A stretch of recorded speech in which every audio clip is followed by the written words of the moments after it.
World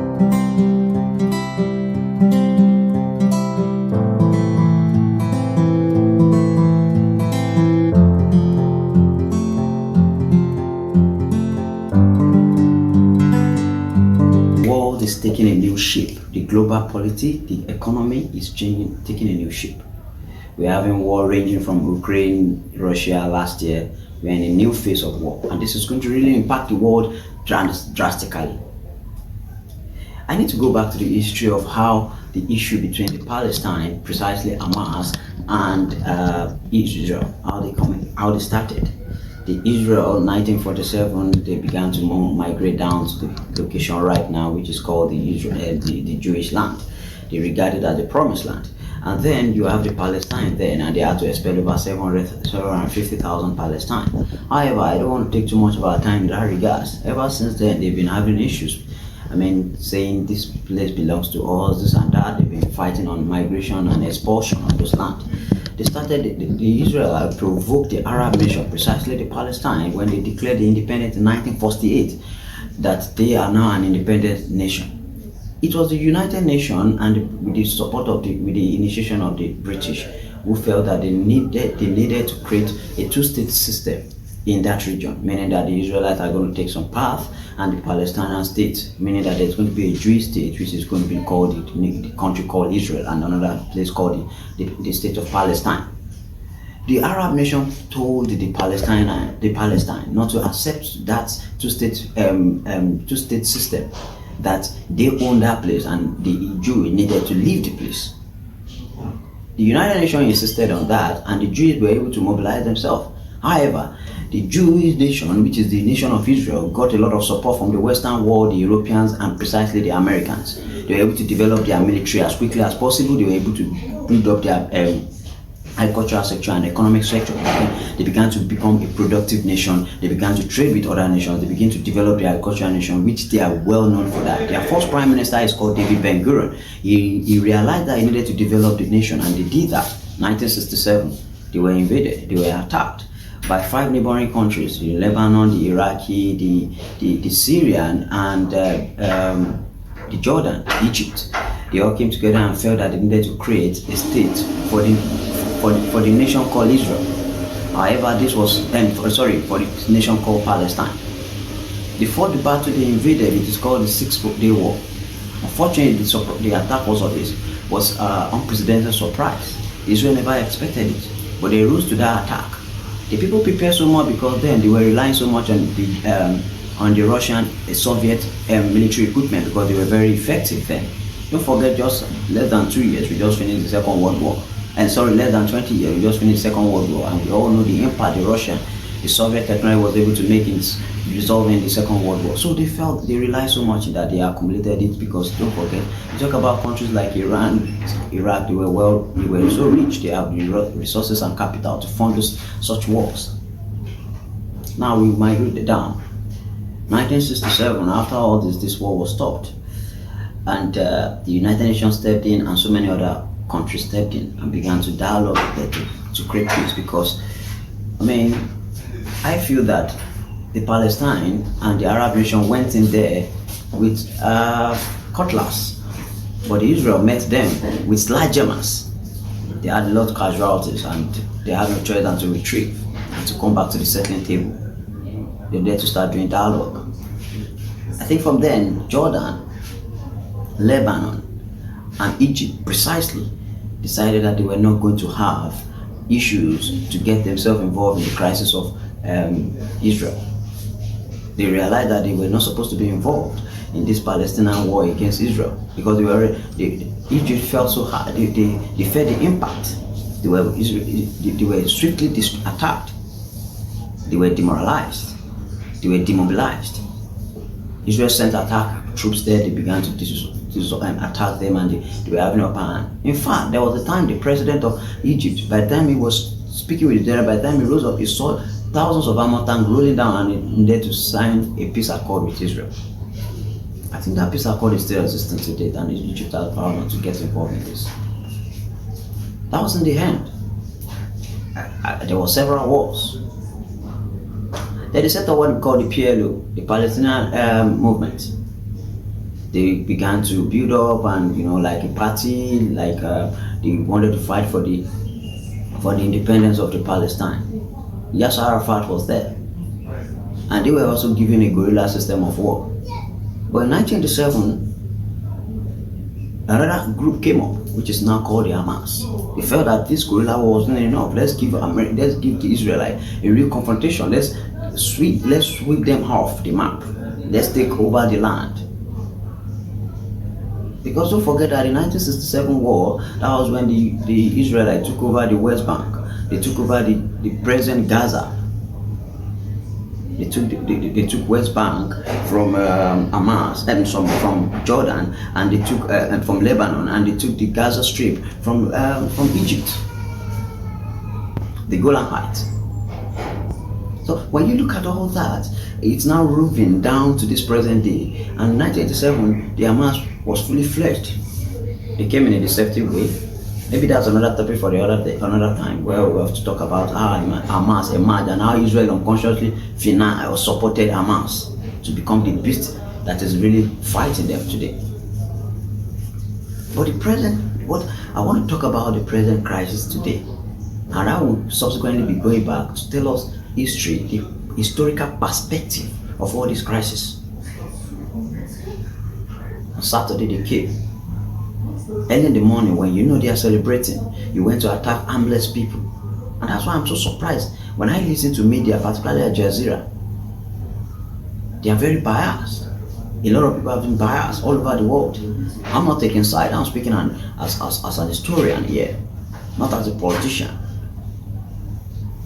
You went to attack innocent people, celebrating. You kidnapped them. You slew the throat of a 3-month-old baby. You killed an elderly person. You butchered them. You swiftly drove them. You put them on the ground. People who were not fighting, you were spraying tree to tree. Killed over 200 people at that spot. Kidnapped hundreds of them. You didn't even care whether they were Jewish or non-Jewish who came to celebrate, who came for tourism and all that. And when Israel attacked, I hear the whole world saying that no, what they did was wrong, they are killing innocent people. I think we need to go back to, first of all, criticize Hamas. Unfortunately, it looks as if Hamas felt that they were prepared, but they aren't. If they were fully prepared, they wouldn't be calling for Arab nations to come and support them. Who are those supporting these people? Who are those financing them? Iran is financing them, no doubt about that. Giving them technical support and financial support. Giving them training and equipment. Turkey is doing the same. I think there's a lot of hypocrisy in what we do in this world, particularly in terms of religion and all that, agenda and what we're pursuing. If Iran really loves Palestine that much, Palestine need more food, they need more development, they need more jobs. So 85% of Palestine don't really have a job. Over 50,000 of them are working in Israel. Now these 50,000 people have lost their jobs. What is the agenda of Iran to do to support them? I'm not trying to take side. I've not said what Israel did, but if somebody came to attack you at night, you will use all you got to confront that person and to deter not to even attempt such again. While they were fighting, that same day in the evening, around 6 p.m., Hezbollah was already boasting, and they didn't stop at that. They raged and they also sent missiles. Israel is in a serious war, and this is going to bring a lot of problem to the world. The world is struggling to manage the level of humanitarian crisis happening around the world. Attack also came from Syria. You can imagine, Syria that has been devastated with war. Is that what we want to turn Gaza to? If Iran, Saudi Arabia, Turkey, all these Arab nations, if they love these people this much, they should be thinking of reconstruction, rebuilding. But unfortunately, they are doing contrary. You want to keep fighting Israel? Is that the paramount? I will look forward to see what the global community are going to do in the next few years. I say the United Nations is already criticizing Israel because I feel that, and no doubt about that, it's the truth. It looks as if they are really attacking, they are bombarded, and it's because they are acting out of anger. They are very bitter. They were deceived into a lot of peace treaty for the past 2 years. So they knew they were caught off guard. There are different perspectives to this. But the question is, if Israel has so much technology, has so much surveillance, they've got a lot of equipment, from motion sensor to surveillance, CCTV of 3 kilometers, 5 kilometers viewing points, and with a lot of military technologies to survey their borders. How come those guys spend so much hours? There are a lot of things to this. Could it be that Israel allowed this to happen so that they could create a better opportunity to get into Gaza? Because Gaza will never, it looks as if Gaza will never remain the same in the next 50 years. It looks like that. And I think the Lebanese government is wise, trying to curtail Hezbollah. I don't get into this war, because if you do, you want to turn Lebanon to rubble like Gaza has been turned to. If you want to fight Israel, go into Israel and fight for them, and fight for whatever you want to fight for. And Egypt is also wise. They are not getting involved. They are not permitting any kind of landing park for any. I wouldn't call them terrorist group. Maybe militant, I would say, who are trying to fight for the liberation of the Palestinians. At this junction, the Pope party need to sit down and look into how to resolve this problem, because I'm foreseeing a bigger problem ahead. If this war continues, don't be surprised that China is going to attack Taiwan, because US is becoming overstretched. You cannot manage 4 or 5 wars at the same time. We have different wars going around the world that people are not even aware of. Do you know we are having wars going on in Armenia, Kazakhstan, Azerbaijan, between Armenia complaining that the Russians have abandoned them based on different agreement they had at any war. So there's a lot of crisis going around the world. You come to Africa. Africa is battling with banditry, especially in Nigeria. And this is going to really affect the global food crisis. Already the issue between Ukraine and Russia is affecting the global food. Food prices have been shot up. Energy prices have been increased. Between last week that the war started and now, you realize the crude oil market has shot up. It has been increased. That has always been the leverage of the Arab nation, to deter the Western world from supporting Israel most times. But what is the problem? Could it be true that the world is going to an end? Could it really be true that the prophecy of the Bible is coming to reality? It's coming to manifestation? If that is true, what is happening? How prepared are we? There shall be rumors of war. There shall be earthquakes. There have been earthquakes in Afghanistan of recent. Erosion and all sorts of things. The UN is overstretched. They don't even have enough finance to deal with this. I just look and imagine how much it costs to rebuild Gaza. The question is, will Iran and Turkey put down their finances to build Gaza back, protect the displaced women and children and youth? What's their plan? It's very important that the global community need to sit down as quickly as possible, either from the Western world, either the US. I think they don't need to give provocative words that will escalate, but I think Joe Biden is trying to do something like that. He's already talking about that. The battle is not between the Palestine and Israel, it's between the Hamas. Because right now Israel is telling the Palestine, you need to leave the South Bank. Leave. It's estimated about 1.1 million people have to leave if they really want to attack those places. And Hamas will say, don't leave. It shows that Hamas wasn't prepared. They were cowards. If they weren't cowards, why should you say they shouldn't leave? Somebody saying, I want to come and fight you one-on-one. You say, no, I want to use these children and these women as shields.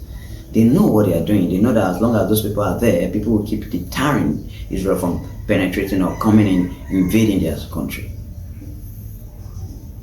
Anyway, I'm giving my perspective, and I look forward for you to make your comments. You can always give a thumbs up, you can like it, share it, and subscribe. I will be talking about the present situation in Nigeria in my next episode. I'll be talking about the issue that is going on, the potential opportunities in Nigeria, and how far the president Bola Ahmed Tinubu, which I said earlier on that he was going to win the election, but a lot of prophets were saying he was not going to win. God told them, now shame to them anyway. So, however, look forward to my next video. I'm going to tell you the possibility of resolving this war. Thank you very much, and God bless you.